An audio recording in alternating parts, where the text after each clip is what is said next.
Warning, this show contains childish adult content and is intended for mature audiences. Listener discretion is advised. The views spoken are ours and ours alone, not those of any other bugger. If you're easily offended, we strongly suggest finding another podcast. Everybody neat and pretty, then on with the show.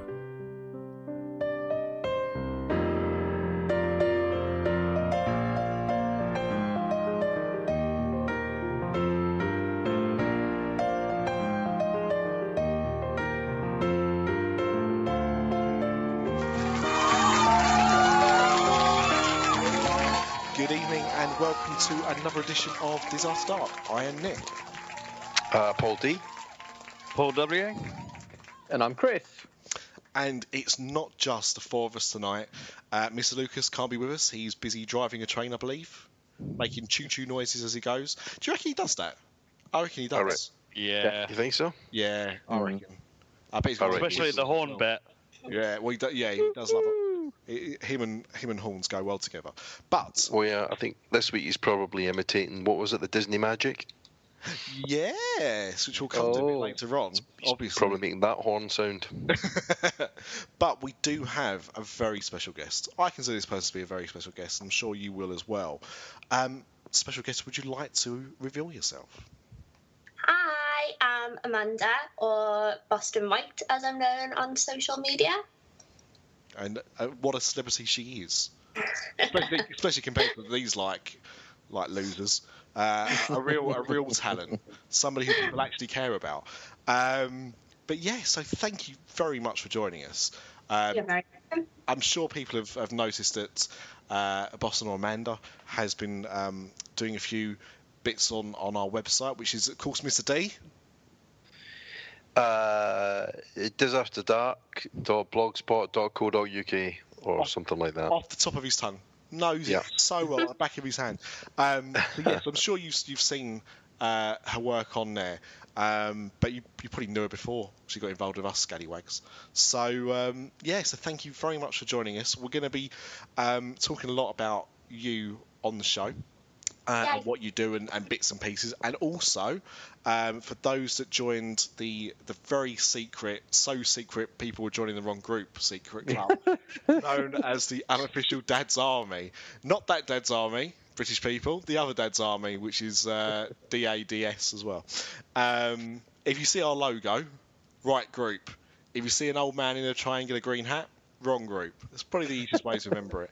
But yes, so for those people in that secret group, which you can still join, by the way, we have a few questions from there as well. So we'll go to those a bit later on. But I wanted to kick things off today, if you don't mind. Actually, no, before I kick things off, because I'm looking at what I'm drinking, why don't we go around and find out what everyone's drinking? Who wants to go? Okay, Mr. I'll go. All right, here we go. There we are. So I got another can of cider here in honour of, I don't know what, but it's another can of pear cider, Copperberg. So don't know what the Disney connection is, but it's been a hot day here, so cheers. It's been a bloody hot day, hasn't it, over here? Yep. It's been very, very good. Mr. Washington. Long day. I've been to Comic Con today, so I'm kind of knackered. So I went for a nice chai tea latte to keep me going. Very posh. Must have had some budget or something in his show. Mr. Ripley. I'm on the Highland Spring, unfortunately. Highland Spring. Yeah. Well, there's a slight Disney connection there. Merida, maybe. Brave. Well, and also Disney Springs. Mm-hmm. Or Disney Springs. Yeah, of course, Disney Springs. Yeah. And Amanda, what about yourself? I'm drinking a cup of tea. A cup of tea. So it's quite a soft show tonight, other than obviously the token Scottish person who's drinking alcohol. Sorry, I'm not really. No, it was a tin of Tizer. Iron Brew, of course. How silly of me. I'm drinking a big 1.5 litre bottle. I'll correct myself. Bottle of Volvic, because I've had a terrible stomach today. I've had a very bad upset stomach, so I've had no food and I'm just drinking pure H2O. So cheers to you all. And yeah, I want to tell you a little bit about my day. Not about that so much, because that's the bad part. But today was my daughter's 3rd birthday. Little Alice was 3 today. And we decided to take her out, and we were going to take her to the Disney store in Oxford Street. And we ended up taking her to the Rainforest Cafe. That bit's not so important, except for it's a bloody con job if you are looking to go. The food is very overpriced for what it is. The experience is good, obviously, especially for your child, but as restaurants go, not great. And in fact, my favourite non-Alice related thing of today was I was in a cubicle, and a father and son were in the next cubicle to me, and he said, "Daddy, is this the greatest restaurant in the world?" And you heard him pause for a second. He went, "No, but it's quite fun." And then tried to proceed to tell him about, restaurants and what they were. And then the kid, of course, said a really good question: "What does restaurant stand for?" And he said, "Well, it doesn't stand for anything. It's just what it is." And then you could kind of hear him going, and my head was doing the same thing. What does restaurant mean? This is just a word, isn't it, at the end of the day? I'm sure, it's come from something, but God knows what it is. So anyway, that's your homework. So you can tell us what the word restaurant means, and then email it to us at podcast@disafterdark.com or on our other social media bits. Anyway, back to my story. So, I don't know if anyone has done this, and it's only certain stores that do the kind of opening ceremony in this way. But the Oxford Street store is what they call an imagination store. There's 2 types of Disney stores. You get the imagination ones, which have a lock, which they put out at the front of the shop every day. I'm not sure, I can't remember what the other store's called now, but they have like a book, like a big book that they bring out as well, that you do like a magic spell and it opens the store for you. But the good thing about an imagination store is you open it with a massive key. And the end of the key, one end of the key, the end of the key you turn, is a Disney D shaped part. And the actual key that goes in the lock is shaped like a castle. Cinderella's castle, I believe. That silhouette. So it's quite cool. But when you do the opening ceremony, you actually get to have a mini replica of that key given to you. So what we did is we phoned up the Disney store a few weeks ago, because you can actually put your child's name down. And it doesn't guarantee that they'll open the store, because if you get there late and other kids have got there, they have to kind of do it in that order, which makes sense. But they will know it's the person's birthday, and they'll try and make that happen for us. And luckily, we got down there early enough today that we were the first in queue, so it was fine. And we got to do the opening ceremony, and she was very, very shy, because she is around new people. So it was only when they played some magical music that she started to get a bit excited, and then she wanted to turn the key. But the reason for talking about it really is it's just a nice little thing that they do. And on top of that, what then happened once we opened the store is they took her to the ground floor, the basement floor, where they've got like the store's on 2 levels. And they've got like a little screen area where they show trailers and bits and pieces and stuff like that. And they played a special birthday song for Alice as well, and they had her name come up on the screen, so she knew it was for her. And they gave her a goodie bag, which contained some like bits which were quite nice actually. Like there was a mini ear hat, like a cardboard mini ear hat, not a proper mini ear hat. And some posters, a classic one and one for Finding Dory, and stickers and a badge with her name on it, and bookmarks, and it's just a little touch that they'll do for you. So the reason for telling you this, if you don't know, is it's free. You can just arrange to do it, or just make sure you're the first person to be there when a store's going to open. They do it every day of the week. It's not just weekends. And you get a nice little toy key at the end, and the other bits as well. So I'm sure it will vary from store to store what you get. But I just thought I should mention it. And all the staff today in the Oxford Street store were phenomenal. Really, really nice. Just kind of really started the day off in a nice way. So wanted to give them a shout out and just let you know that that's what they do, in case you didn't know. That's a nice little touch. Yeah, I'm not sure, Mr. D, if you're going to be eligible to do this with your kids. I'm not sure the age limit is. No, I don't know. Yeah. Nah, probably not. No? Probably not. Yeah. Well, I think my kids would feel guilty about the little kids that didn't get. Well, funny enough, I got a key before for Lindsay, my wife, because it was a birthday. I thought it'd be a nice little thing, and I went up to Disney Store on Oxford Street then to do it. And although I'd gone up there to do it, and I was waiting about half an hour, I think I waited for in the end before the store opened. At the same time, I was thinking, if a kid comes up now, there is no way I'm getting that key. I couldn't do it to myself. Do you know what I mean? Even though I'd been waiting there, I couldn't do that. I couldn't deprive a child of that. Luckily for me, that day, no bugger was trying to get in there. Because they do it so early, I suppose, unless you are making a special trip to do it, you probably don't know. So I'm not sure what happens on those days when no one's waiting outside, but yeah, it's good. But can I just say one thing about that before we move on? If you do the ceremony and you do get a key, I would hope our listeners aren't the kind of people that try and sell them on eBay for 30 quid. I'm sure there's someone you can give it to and make their day, make their year. Alice held on to it all day long. She's only just let it out of her sight now because she's gone to bed. But it's hanging on a Alice in Wonderland doorknob. But I hate it. It's something they give away for free, and it just annoys me when I know people sell them for that kind of price. So don't, if you're going to say it, say it for a couple of quid. Don't be stupid about it. God's sake. Anyway, that's enough about that. Well said. That's almost a soapbox moment, wasn't it? Really. I should have climbed back on it. Don't do it. Don't do it, Camillo. But Don't do it. We do have, as I said, a special guest, and I'm going to shut up now because this person have lots of interesting stuff to say. So Amanda, for those that don't know who you are, can you tell them how you first started with what you do? So, throughout the years of going to Florida, my dad always filmed every single year, and then we'd always watch it all the time. And then when YouTube started coming into play, we'd kind of watch it together, and I'd watch it with my sister, and we were kind of like, we could do this. Like, we've been so many times, and we do such fun stuff when we're there. We could do this. And it wasn't about other people watching it. It was more for, like, my family and my friends.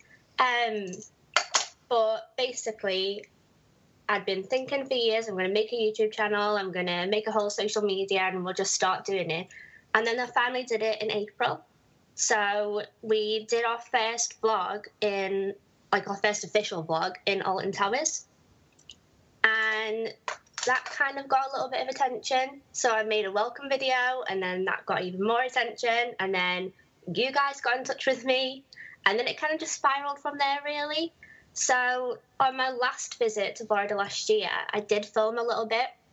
And those videos will be going up over the next few weeks as I'm kind of counting down to going to Florida in September. And that's kind of where it came from. I saw other people doing it, and I thought, I can do this. Yeah, and it's not something I think other people's holiday videos. Yeah, I mean, I think you have to be a certain type of person to do it, because in the same way that people I speak to about this show, sometimes say, well, I couldn't do something like that. It's not that hard if you can do it. Yeah. You can't. You can either do it or you can't do it, and that kind of seems to be it, really. And I mean, you've got to definitely be brave to do it, because people definitely give you some funny looks when you're talking to your camera, walking around a theme park. Probably better than talking to yourself. Well, I guess they do think that you're talking to yourself. That's certainly how they look at you. The thing is, I mean, I remember when I used to go to restaurants in Disney and people used to take photos of their food, and you'd be like, oh my God, look at that weirdo. Now everybody does it. Yeah, exactly. So it'll be normal before long. Yeah, I mean, even last year, there was plenty more people walking around filming themselves last year. And I think it is getting bigger and bigger. And people are just loving it. Like, the whole vlogging community on YouTube now is massive. People vlog about anything. Anything. I mean, you've got people that do everyday vlogs. And I'm certainly not interested enough to do an everyday vlog. But I love that. I don't even watch normal TV anymore. I literally just watch YouTube all the time. It's massive now. I think, I mean, I don't speak for myself, but I think I know I'm falling behind the times.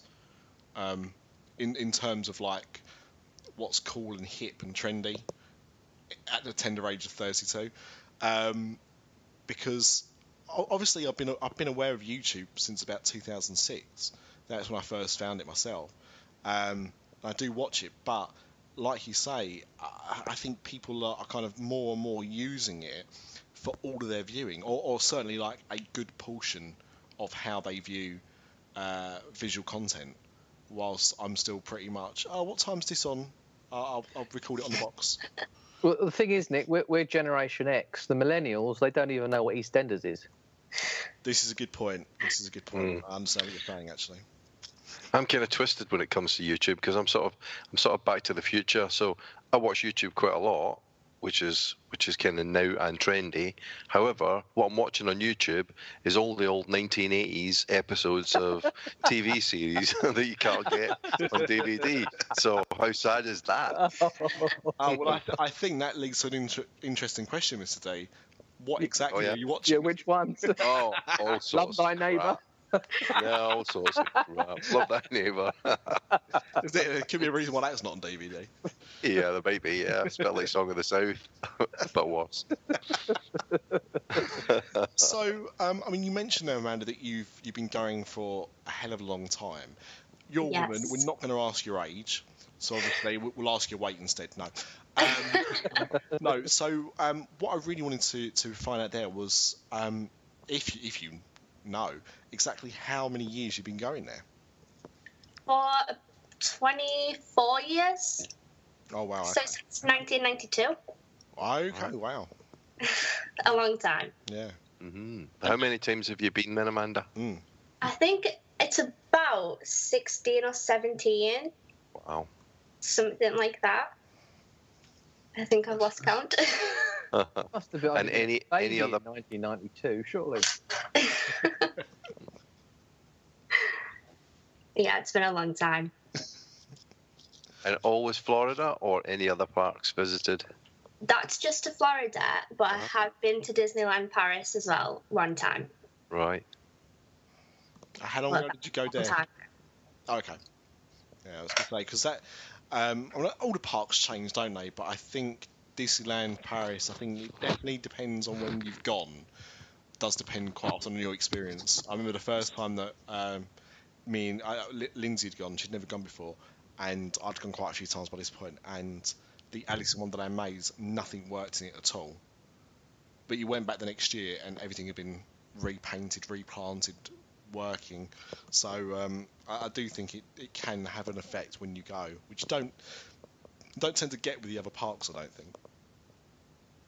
No, I mean, I think the last time I went to Disneyland Paris was about 2001.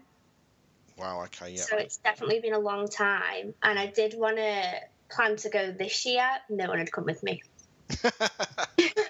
So if anyone wants to come with me, I'm down for it. I want to see what's changed. Day out? What are we thinking? Day out, yeah. 100%. It's because I think I hadn't gone.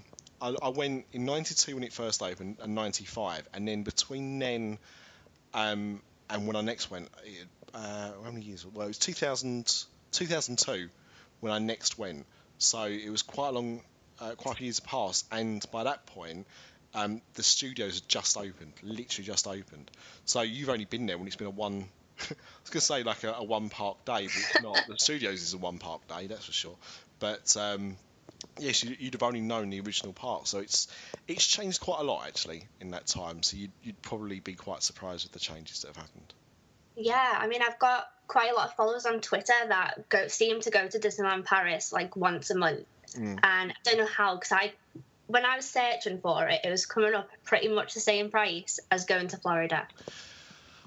We've talked about this before, haven't we, on the show a few times, and I mean, there's a few things. I mean, firstly, I think there are people that I know that live quite near to Kent, so for them to go to Disneyland Paris, who would that be? Well, yeah, okay, maybe 3 of those people on the call now, but I do include myself in that. I'm not that far away from Ken. But yeah, so to be honest, to drive to Disneyland Paris, probably takes all in all about 5 hours, including travelling across the water. So it's quite easy to do that if you live nearby. For yourself, you're I'm guessing by your accent based around Liverpool. Yeah, that's right. So, for our American listeners, this is a Scouse accent. Posh version. I was going to say a very nice Scouse accent, like Craig's rubby-dubby one. He leaves bricks under your car. But, yeah, and I think, so I mean, for you, it'd be a little bit different. People can generally go for like a day or two. And especially, like you say, if they've got, if they're able to access it that easily, then it's easy for them to make those kind of journeys. But for yourself, you're probably looking at, a day to half a day travelling down to London or, Kent to then do the journey for the rest of it. And also as well, annual passes are very, very cheap. Oh, really? Yeah, like so for the 365-day pass, which as well as giving you access to that, gives you 20% off merchandise, 10% off food, and loads of other bits and pieces as well on top, free parking, that kind of thing, is 220 euros now. Oh, right. Is it as much as that? That's pricey. Yeah. I'm not even sure it's that much. No, it might be less. I mean, the last one I bought was 190 euros, and I'm a shareholder as well, so I get 15% off the price of tickets. That's good. Yeah, so what I'm saying is, compared to like Florida or to Disneyland, where you're looking at over $1,000 for an annual pass, it's very, very cheap. That's sometimes what people think is the downfall of Disneyland Paris, is that there's too many annual passes because of the price of them. But yeah, so if you've got an annual pass and you live near, relatively nearby to drive or to get a train over, then you can stay in a hotel quite cheap without getting park tickets. If you stay in Marne-la-Vallée, which is the little town nearby, literally a 5-minute bus ride away, you can probably stay for 50-60 quid a night. Oh my god, that's really cheap. So I cannot find any of this.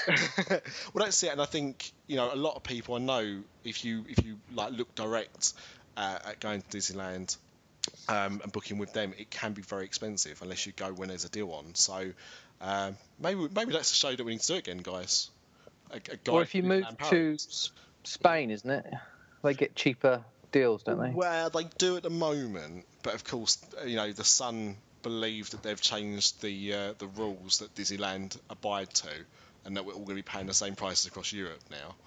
But we'll wait and see on that one. But yes, it does vary very much country by country. Or you could just pretend that you live in Spain and tell the website you live in there using a VPN, and it works that way as well.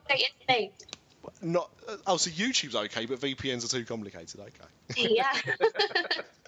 but there's ways and means. Okay. What happens if we Brexit? I wonder if the cost of the annual pass will go up then. Ooh, political. Oh, I don't know. I don't know if we should step down this road. Toll, definitely. Yeah, lots of toll roads. That's one thing. Yeah. Lots of toll roads. I never realised that because we've never done the drive, but there's lots of toll roads, isn't there, between there and Disneyland Paris? Yeah, it'd be interesting. But I think even if we did leave the EU, I think it would take a long time for that to trickle down to us. Yeah. But, it would have to, because to be honest, I still think we're the second biggest tourist there. I think it's something like that anyway. Yeah, I think so. Yeah. So we'll put a lot of money there. So when you go to Florida, then Amanda, do you stay on site or off site? And if you stay on site, have you got a favourite resort? And are you voting for it in our Dis After Dark Ultimate Resort? Oh, look at you, Mr. D. Ever the professional. Hey. Slick. I stay off site. I've never ever stayed on site. Okay. Yeah, which shocks a lot of people. But when people are like, "Oh, I could never leave the Disney bubble, and I'm all about the Disney bubble," I'm the opposite. Yeah. Like, the thought of being in the Disney bubble, I don't like. Okay. As much as I love Disney, I like being able to leave it. Mm-hmm. And then have the magic of going there again the next day, but being able to go to Universal or go to International Drive or do anything else and always come back to Disney, if that makes sense. Yeah, of course. I think it does depend on what happens at the beginning when you first go. I think if you first go and you stay on site, then you are more likely to keep staying on site, and I think the opposite is true. Definitely. I mean, I've been on a Disney forum for quite a while, and if you mention that you're staying off site, everyone's like, what? Why? Why would you want to stay off site? And I'm like, I'd rather stay on site at Universal because there's more to do around there for me personally. Oh, I think you're breaking up, Amanda. Sorry. I better get her on the Universal Dis After Dark show. Yeah. Other opinions are not available. Depending on who you talk to, anyway. Yeah. No, I mean, certainly, there's definitely advantages and disadvantages. And it tends to be less expensive staying off-site. Yeah, I mean, it's still a great holiday no matter which way you do it. Exactly. And I mean, I wouldn't say that I'd never stay on site at Disney. I probably would. I did look last year into staying at Animal Kingdom Lodge for a week and Hard Rock for a week. But it was the same price to just stay at the Hard Rock for 2 weeks. And I thought, it'll make my life easier to just not faff about, carrying my luggage all the way over, checking in, checking out. So I just stayed at the Hard Rock. Mm-hmm. Which I've heard How do you like the pool at the... Sorry, go on. No. I just said I heard it's people always say it's a really good hotel, so I get that. Yeah, how do you like the pool there, Amanda? What was that? Sorry. I say, how do you like the pool there? Some people like it, some people don't like it. I loved it, but every time I was in it, I was really drunk, so I don't really remember it. They let you go in regardless of how drunk you are, which worried me slightly. Yeah, they don't care too much, do they? No, they were just watching me go down this water slide over and over again, getting drunker and drunker, and no one said a word to me. Well, it's very rough and roll. 2-week hangover. And they just let it happen. As long as you don't drive a Rolls Royce into it, you're okay. Throw the TV out. I mean, it is an awesome hotel. Like, I definitely recommend it to anyone to try it. I know a lot of people go and stay there and at a couple of the others just to get the fast passes for a few days. But I 100% recommend it. It's really, really good. I mean, I nearly always stay there for Halloween Horror Nights. It's awesome. Just because it's so close. It's really, really good. I'm not staying there this year, though. I'm staying at Sapphire Falls this year, so I'm really excited about that. I'm slightly worried because it's not finished. Well, as long as you're rooming. I don't know where I'm staying. Have you seen the film Carry On Abroad? Just saying that.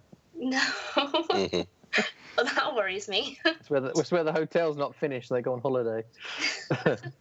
Just so you know, I just booked my Universal tickets 2 nights ago, including my Halloween Horror Nights.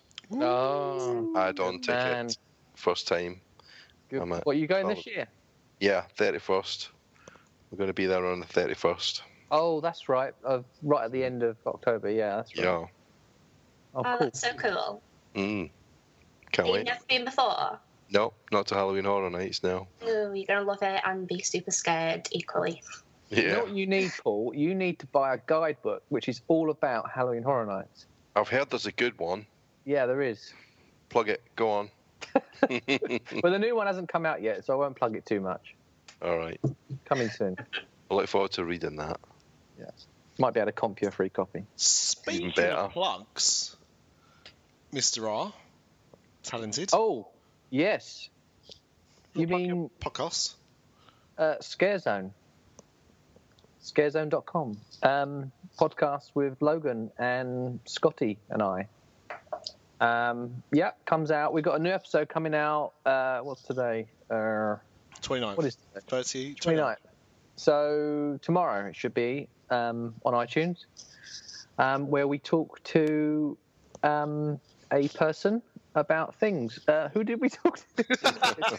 You're really sending it to me, I'm very honest. This is professional, isn't it? No, it was. I don't know. It was memorable. I didn't interview him. I just did the start. I think he was a scare actor. I think that's who it was. Sorry, we've interviewed quite a few people. We've got like a bit of a backlog to release different ones. But no, I think he was a scare actor. So that we have got an interview with a scare actor coming up tomorrow. Very good. And if you want to know, if you want to know who that scare actor is, there's only one way to find out. Listen to Scare Zone podcast. Boston, Amanda, we had some questions, which I know you've seen a couple of them already, but I thought we should, after that little pause, start to go through them, because there's quite a few actually. And I'll start with the first one I think we got, which is from Gary Slater, which says, and he thinks this is a hard question, so brace yourself. If you had to choose only one attraction across all the parts to do, ride, visit, what would it be and why? Gary, what a hard question. E.T. Wow. What? Yeah, I know, I'm controversial, but that's my favourite. What's your second favourite? Stitch's Great Escape?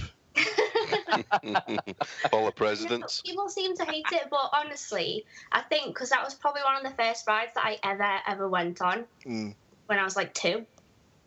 So it's just always been my favourite. And honestly, if Universal do a Jaws or a Back to the Future on me and try and get rid of this, I'm not going to be happy. Well, supposedly they've tried to get rid of it umpteen times, but Spielberg keeps vetoing it. Good. I'm glad. Because there's no ETs in any Universal park now, apart from... Yeah, they've got rid of all of them. Yeah.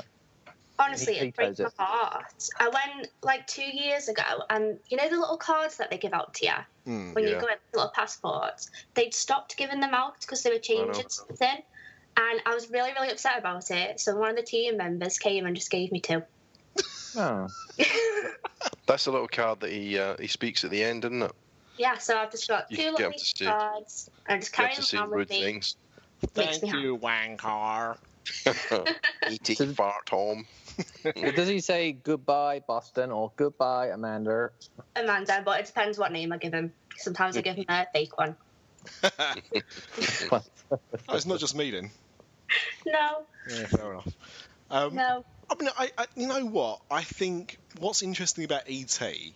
This is my view on that ride. So it's, you know, everyone can chime in with their own version, but I think it's very much, and it is literally, a ride of 2 halves. I think the first half of the ride is actually pretty good. But to me, it's when it turns into It's a Small Planet After All, is when it slightly kind of goes down in my estimation. Once you reach his home planet, then it loses its appeal to me somewhat. But I can understand why people like it. But I think the first bit on the bikes, when you're doing the bits from the film, is actually pretty good. Yeah, I love everything about it. The smell of E.T. If they made a candle of that smell, I'd buy every single one of them. I don't even know what it is, but I look like that smell to me is like, yeah, I'm in Florida now. Is it not a bit piney from what I remember? Yeah. Yeah. So I googled what it was, like what the scents were, and I bought like 3 different candles to try and make the smell, and it just smelled like a crap forest. Didn't smell like E.T.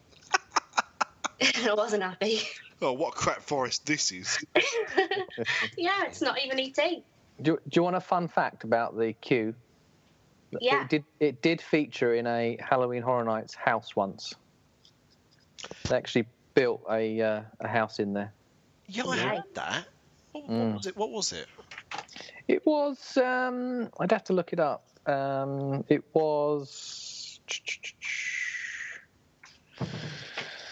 it was something like...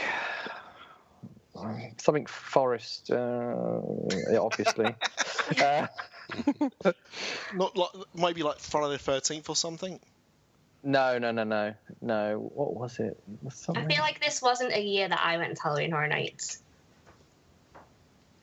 No, it's not coming up. Can we move on while I look for it? Absolutely. Did anyone else want to chime in about E.T.? No mean things. Yeah, watch yourself, guys. Is it true there's one alien with 3 boobs? Yes, there is. Is that true? That is true then. Yeah, it's the thing that freaks Tracy Mallaby out the most. I thought that was her husband. But go on. Well, to be fair, you might get confused between the two. Lee's round head surely must freak her out more than that. It's a perfectly round head. There's another one. There's a little man ET with 3 hands, so that works okay. Right. So the next question we've got from Alex Train, hello Alex, is your favourite place to eat on Disney and why? I'm guessing he means Disney property, not on the corpse of Walt Disney. That wouldn't like be a good sushi time. or something. So I wrote a blog about this a couple of weeks ago, that I have fear of park food. And I do. It's a real thing. I do not like eating at Disney. I feel like everything, unless you go to a table service, it's the same stuff everywhere. Wait a minute. Can I just confirm you are a Disney fan? Am I right? Yeah. But I just don't like the food. I don't like the food at Universal either. It's all theme parks. I can't handle the food because I don't eat meat. So I'm stuck with a veggie burger or fries, and that's it. That's like all I can have every day. Yeah, it must be hard in America. Sounds like a vegetarian diet, to be fair. But I do like Yak and Yeti at Animal Kingdom. And I do like Be Our Guest because I just order a kid's cheese toasty. Because that's the only thing that I can have. Which is a shame since you were on the deluxe dining plan. Every day That a would toasty. Yeah, exactly. But I do find it hard to eat at any theme park. But at least if I'm at Universal, I can run out to City Walk and get something. It's a little bit harder at Disney. So I try and save myself for Food and Wine Festival in the night. And just get a bunch of different things. It was the horrified alien forest. Well, I definitely didn't go to that one. That was back in 1993, I believe. Oh, yeah, well, I would have been 3. Now, can we all just point out we didn't ask her age, okay? That was revealed by herself. That's fine. We're good.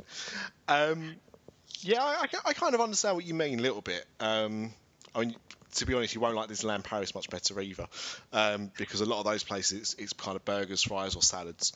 A lot of the quick stop restaurants, but yeah, I can imagine that can be quite hard for you. Yeah, I mean, it wouldn't be so bad if it was a little bit varied across all the theme parks, but I feel like you'll look at somewhere and it'll have like an Italian outside, and then you go in and it's the same burger that was in next door. Well, no, that's not true, because it's got some like herby tomato sauce compared to the ketchup you get next door. So yeah, it's a little bit different. Do you eat seafood, Amanda? I do eat shrimp. That's it. Okay. So, okay, you don't eat fish? No. No. Okay. You ever been to Whole Foods in Florida? No. Well, that's pretty good if you're a vegetarian. Is it? It's just down by Dr. Phillips Drive. I see. On the way from Disney to Universal.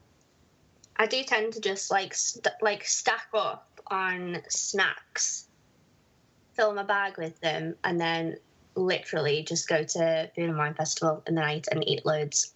And then I get really hungry. Teppanydo. Go to Teppanydo. Yeah. And then just have the shrimp, which is really good. Good. A lot of people actually, I posted a thing about it on Facebook asking for where people would recommend for me to eat. And everywhere that people recommended, I tried to make a dining reservation and they were all gone. They're everywhere.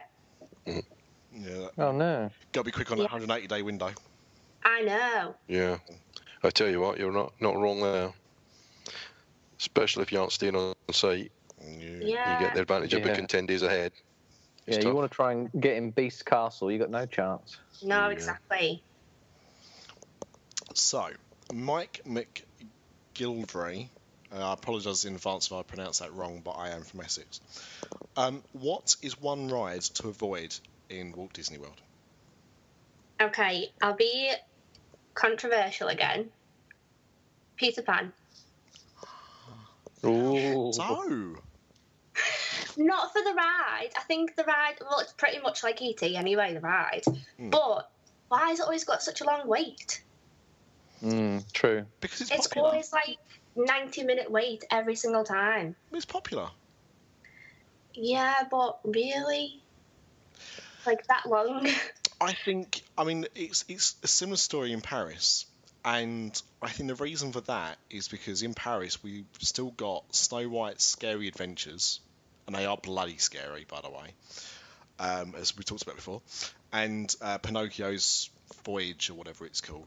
So, of the kind of three dark ride, like Disney film rides in Fantasyland, Peter Pan is the only one that's not going to leave you traumatized, and you're flying as well. So I think that adds to it a little bit more. But yeah, I understand, or I don't understand why it's quite as busy as it is all the time. Because, like you say, he's one of those ones that does get kind of busy. If you were to talk about the queue, though, what would you say? Still Peter Pan? I'd say Stitcher's Great Escape, because that's rubbish. Stitch fan, but I can't argue with that because I agree. Yeah, I love Stitch, but I didn't like that ride when it was Alien Encounter, and I still, well, it's not even a ride really, it's an experience, I guess, but I just didn't like it, and I still don't. Surprising they haven't done anything with that, though, isn't it? Because everyone moans about it. Exactly. I think it's one of those ones that everyone avoids unless it's the first time and they don't know what it is. It was much better when it was Alien Escape, though. The only problem is it scared little kids. That was the only issue. So it was great. I'd pick a little kid that I think, right, okay, he's going to be traumatized by this, and I'd sit beside him. It's great. Love it. Matt Lockwood says, of all the new attractions and shows coming to Walt Disney World in the next year, which are you looking the most forward to? 100% Pandora. What? You know this is not about the jewellery, right? Pandora shop. Actually, I feel like everyone is saying horrible things about it, but I think it's going to be awesome. We've talked about it quite a lot before on here, haven't we? And I think the general consensus is it is going to be great. Like the theming and everything like that will be really, really good. I think the general problem with why it's on a bit of a downer with people is that it's attached to Avatar. Yeah, I mean, I'm not like a crazy big Avatar fan.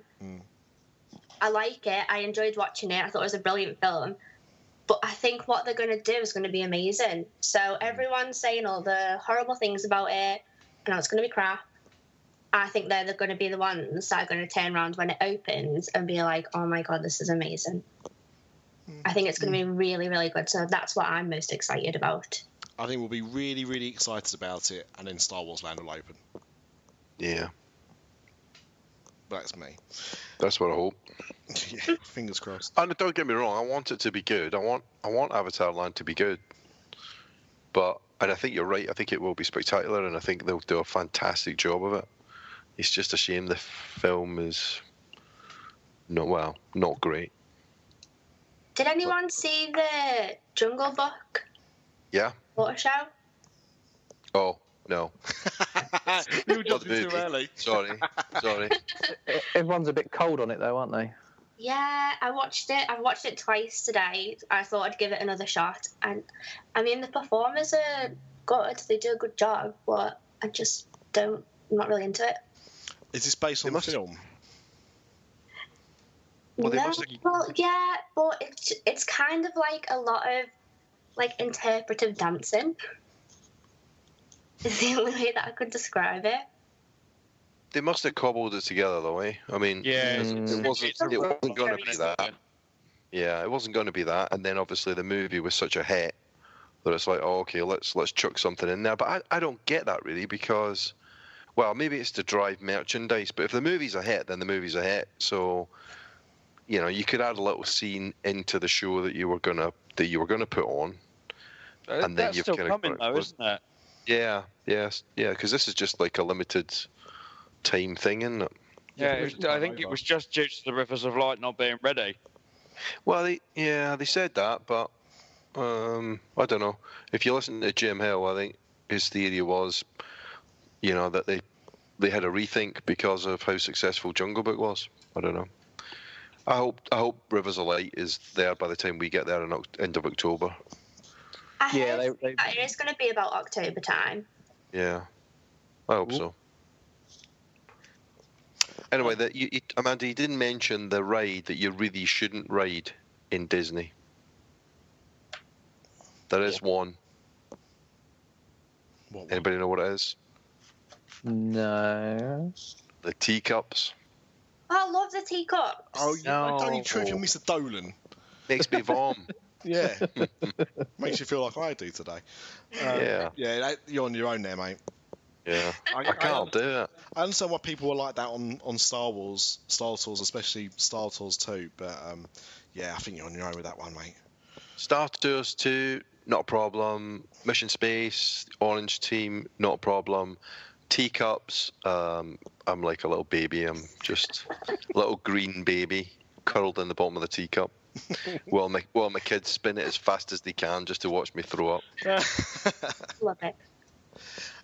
Alex Trina also asked another question, which was sometimes he likes to just stop and have a coffee or drink and just chill out and people watch. Do you have a favourite place to stop in Disney? Yeah, I've got a couple. So, you know where the Tangled bathrooms are? Craig does very well. It's like a little seating area that's kind of like between that and Haunted Mansion kind of ways. And I always go and get a strawberry lemonade from Eric's little tavern, and I just sit there and just watch them go into Haunted Mansion. And then just behind Big Thunder Mountain, there's like a little hut with rocking chairs. And I always sit in there. Usually when I go to Mickey's, not so scary. And I just sit there and watch the fireworks and watch everyone go on Big Thunder Mountain, and that's quite a cute little spot. But probably the best place is above the train station. I could sit there all day and watch people. A friend of mine told me the best place that no one knows about. What's the name of that restaurant opposite the Haunted Mansion shop? It's a quick service. The Horseshoe, Columbia something. Oh, Columbia Harbour House. That's the one. Yep. Go upstairs, and there's a bridge that goes over, sort of over the top of the Haunted Mansion shop, and you can actually go in there and sit down, and no one goes up there. Oh. Definitely going to go there now. Well, let's hope no one's going out at the same time you are, otherwise it's going to be awfully busy for some strange reason. Dave asked a question, which was Dave Maruka. How many parts around the world have you been to, and do you have any plans to go to the opening of Shanghai? So we've answered the first question, but Shanghai, what do you think? I would love to go to Shanghai, but I imagine that'll be really, really expensive too. It looks awesome though, like Pirates of the Caribbean looks amazing. But I've been seeing quite a lot about how it's not even properly open yet, and like there's a lot of damage to it already. Yeah, there's because it doesn't open officially for another few weeks. It's kind of in trials at the moment. But yeah, has anyone seen that guide they've issued? Yeah, the etiquette rules. Yeah. Yeah, I saw a thing on YouTube about that. Yeah. I mean, you need, I think it's not the only part that needs them. Paris could definitely do with them at certain times. But, I think it's going to be a bit of a wake-up call.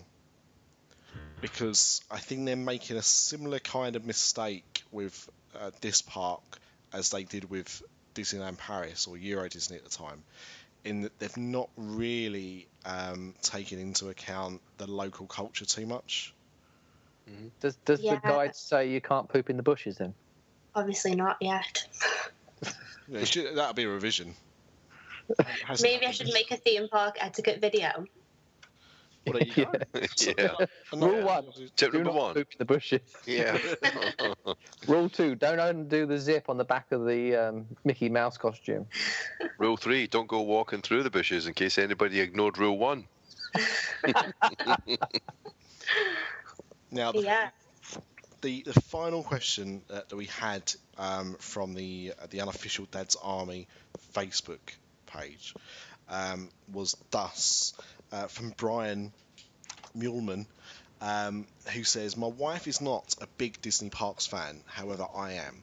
She says we're not going back until we have kids and youngest is at least 5. In short, I'm not going back for years, which kind of breaks my heart. Any thoughts on how to get a loved one who is not a Disney lover more into possibly going again? Just adopt a 5-year-old. Problem solved. You Get on with it. Honestly, like, my boyfriend hates Disney parks. Hates them. And he goes every single year with me because I just book it. And say tough. It's booked now, so you have to go. And I'm not suggesting that you do that because it might turn out bad.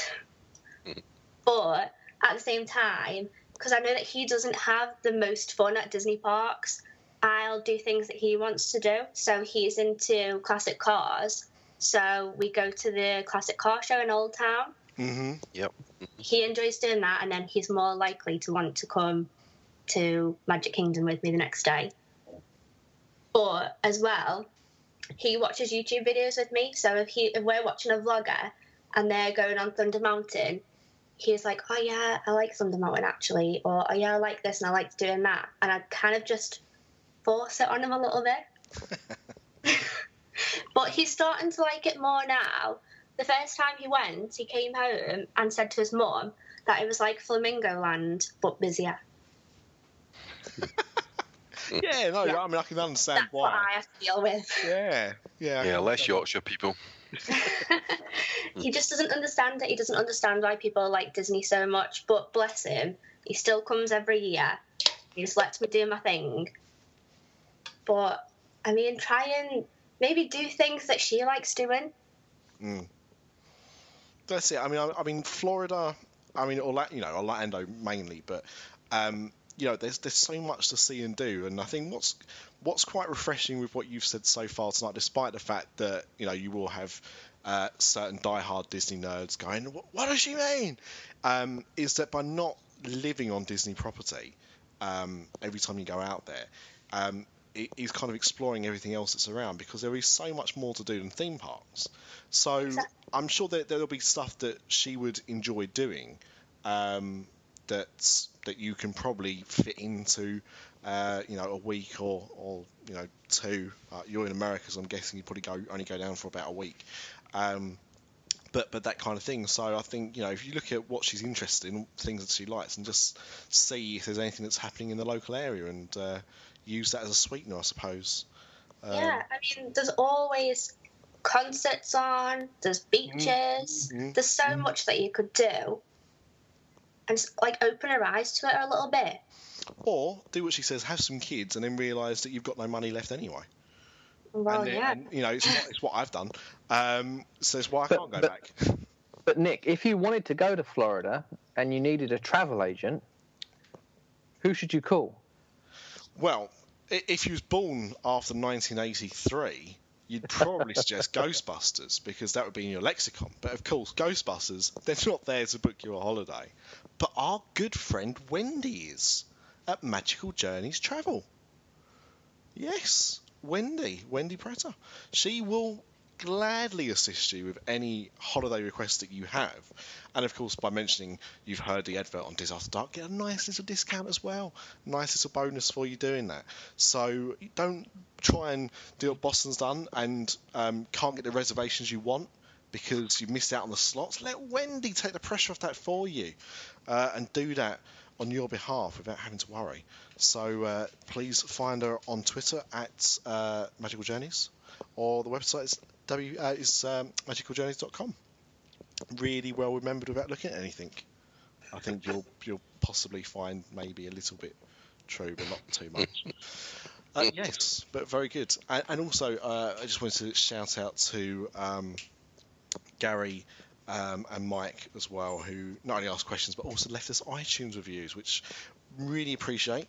And yeah, thank you for doing that. Of course, if you want to do the same for us, be much appreciated. And yeah, we'll give you a shout out on the next show. Now, just two other bits I think we wanted to cover before the show is out. The first one actually kind of ties in with Wendy because it's to do with the Disney Cruise Line, which docked at Liverpool the other day, didn't it? It did. And R. Craig was there to take some video and photos of it being there, and it looked really good. I think it's the 12th of June. They're having an open day there. So from what I've read, I don't know if you can go on the ship. I suppose they must let you on there. But I know that they're doing activities all day by the dock, and they'll be doing the fireworks in port that evening before it sets sail again. So lots of things to do. So if you're in that neck of the woods, then I recommend going to that. And so I don't know if you can hear that noise. I'm feeding Flynn the dog because he's looking at me like, why haven't you fed me yet?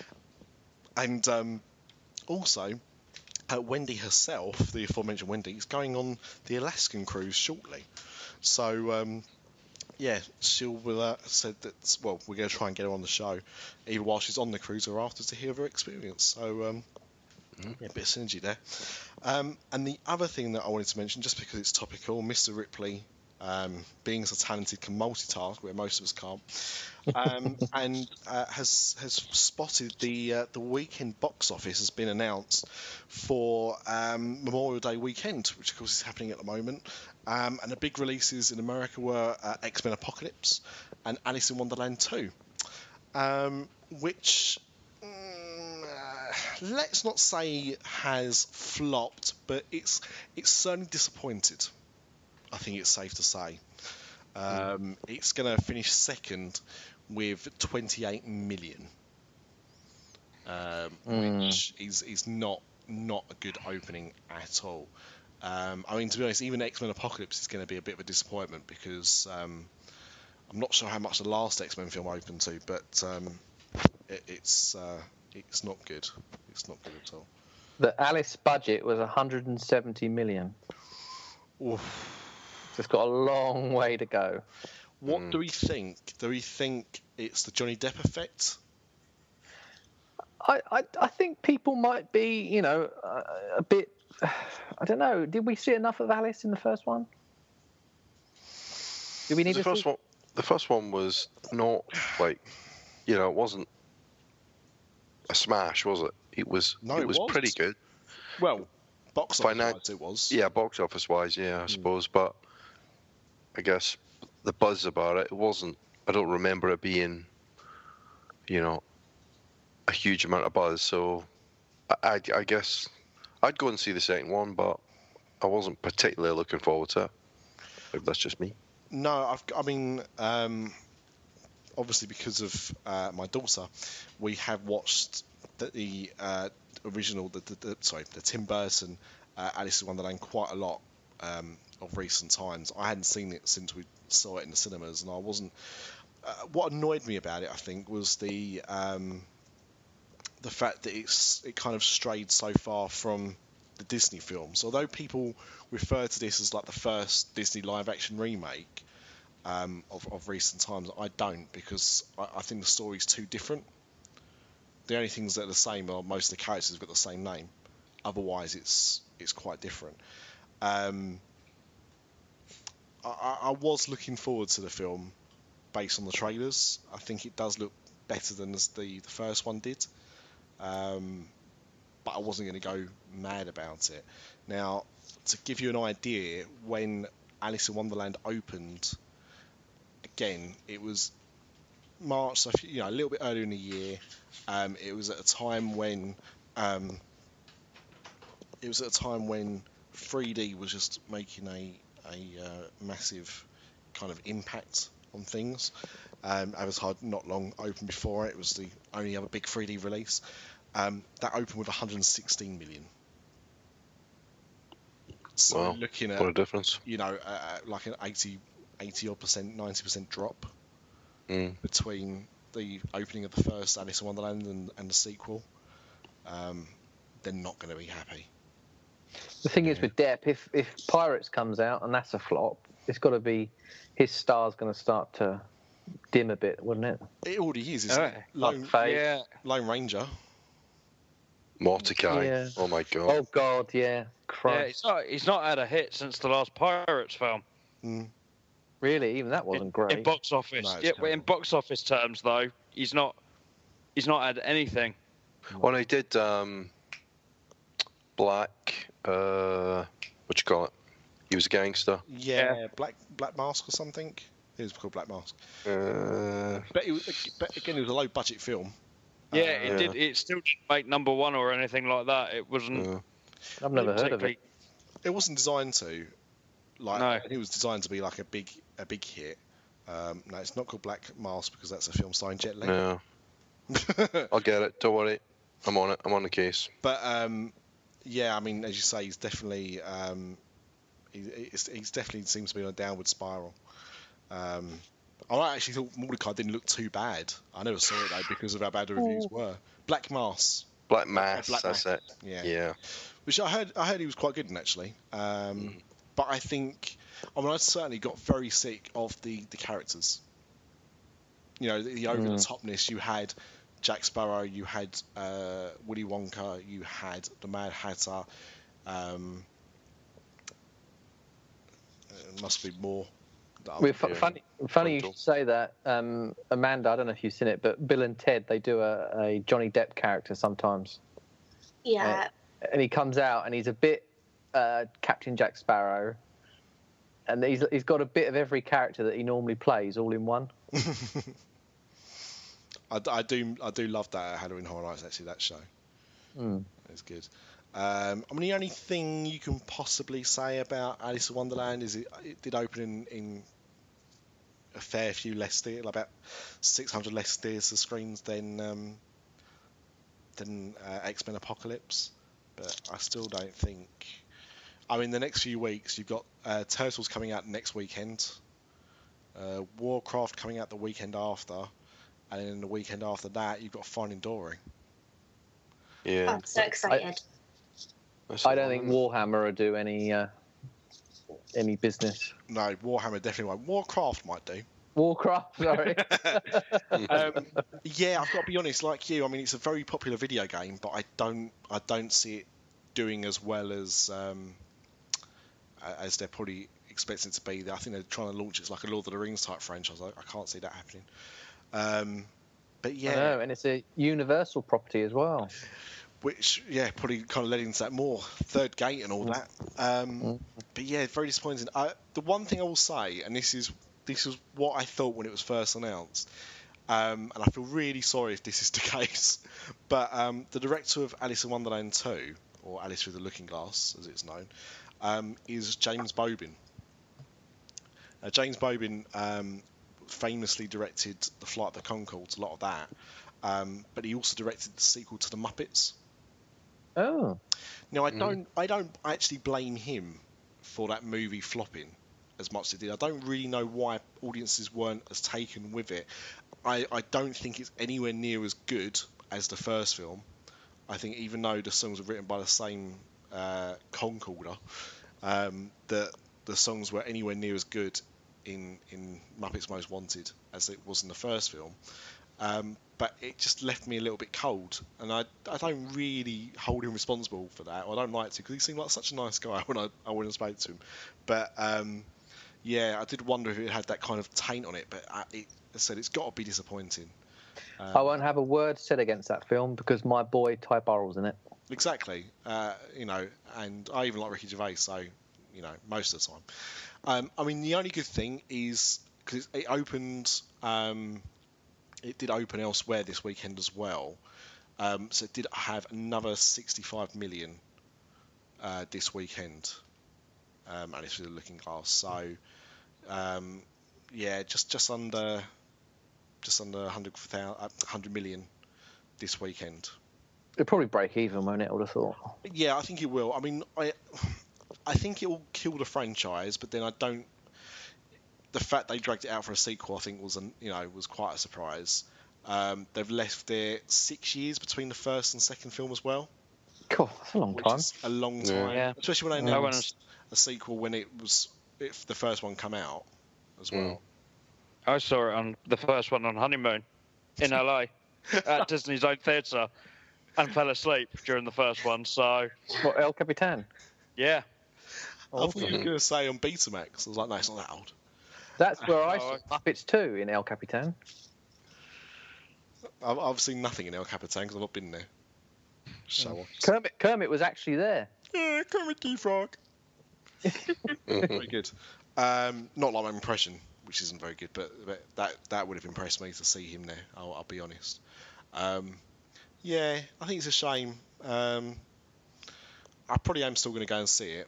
I think we'll probably take Alice to go and see it, but yeah, shame. But yeah, I suppose it breaks even. I suppose. Don't forget, we got Pete's Dragon later in the year as well. Oh my God, that is going to be terrible. There's a photo in the latest 12th of August. Yeah, there's a photo in the latest Empire magazine of it, and I showed it to Lindsay and I said, what do you think of this? Because she likes the first Pete's Dragon. And she went, what's that furry thing supposed to be? Don't tell me that's supposed to be the dragon. I went, yep. Looks more like My Little Pony. It just looks dire, doesn't it?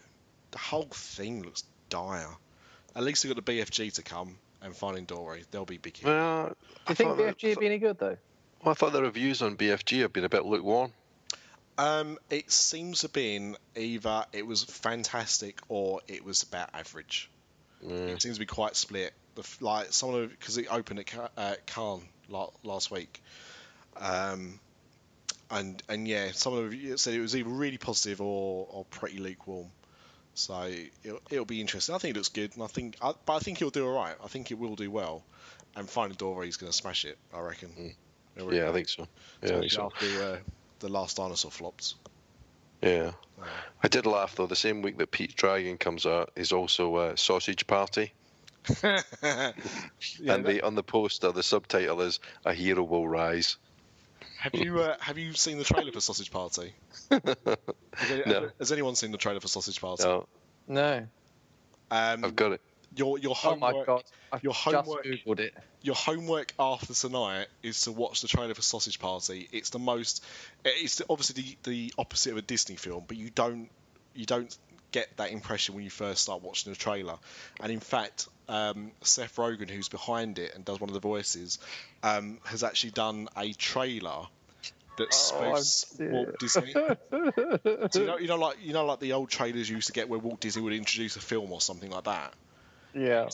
He's done a trailer for Sausage Party in that style, ripping off that old Walt Disney way of doing things.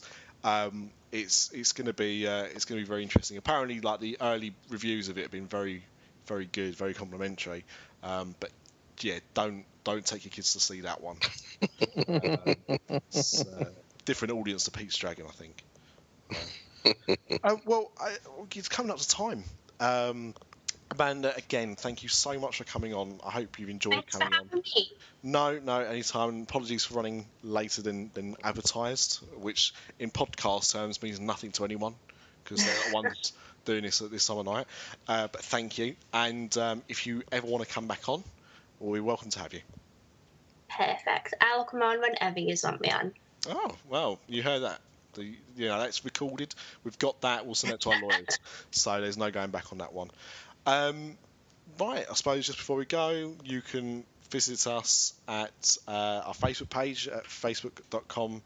No, that's your bit, Mr. D, isn't it? Facebook.com/Dis After Dark. Yeah. And you can find us on Twitter at Dis After Dark. And you can email us at podcast@disafterdark.com. And you can visit our website at www.disafterdark.com or disafterdark.blogspot.co.uk. Either one will do. Please join the unofficial Dad's Army Facebook page if you so wish to. Please, if you feel so kindly, give us an iTunes review. And nothing more. We will see you next week with the final of the results. Yeah, look forward to that. Yeah. Something to whet your appetite, guys. Okay, West. Whichever one wins, I'll stay out for my first Disney on-site stay. You better off us. So it better be a good one. I'm counting on everyone to pick a good one. Better be a cheap one as well. Well, spoiler alert, it's not looking good for Old Key West at the moment. And that, I need to go on there and... get the votes in. He's going to go and do some polling, I think.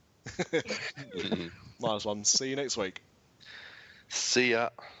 Cheerio. Have a good Memorial Day. Bank Holiday Monday.